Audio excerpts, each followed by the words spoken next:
Nós o modelo econômico que nós temos basado riba turismo, um modelo que sucesso para nós, nós estamos contentes com isso, mas querer analisar a cifra atual, para reparar que o modelo também está de pressão e também é necessário para cambiar a direção e chega a diversificação da nossa economia. Quero para nosso papel de diversificar nossa economia, diferentes membros do parlamento, assim vários perguntas, o que nós estamos fazendo para diversificar nossa economia? E me parece que é uma tarefa difícil, é muito mais difícil que para diversificar a economia, mas nós temos a ambição e passei a nós apresentar o primeiro passo em direção Senhor Presidente, estou curado para introduzir o tópico e para que é necessário para dar uma direção diferente para sobre ora no cifra, por exemplo, a cifra de crescimento econômico,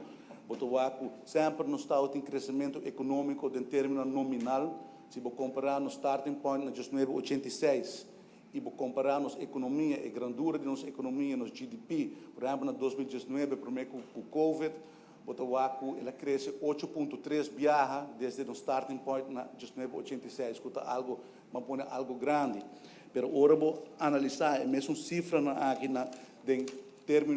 real, se você quita, por exemplo, o componente de inflação, o aumento de preço, já vou ter uma cifra completamente diferente e também se você quita o crescimento econômico per capita, se você quita o crescimento para o cidadão,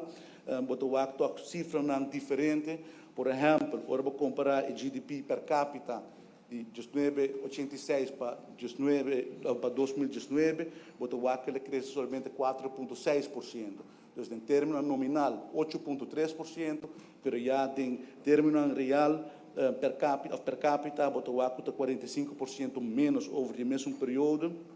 E se você vai que é real GDP per capita, se você corrigir isso aqui, é aumento de preço, a economia está guardando medida, supõe que nós estamos sempre no parlamento de termos nominal,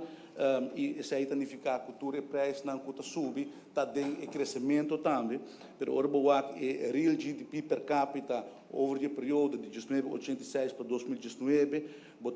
2,5 só ela cresce em todo o ano. Então,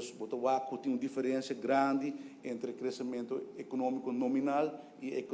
crescimento econômico real, quitando a parte de inflação e aumento de preços. Bueno, turismo expandir e nós ainda tem diferentes campos de construção, então nós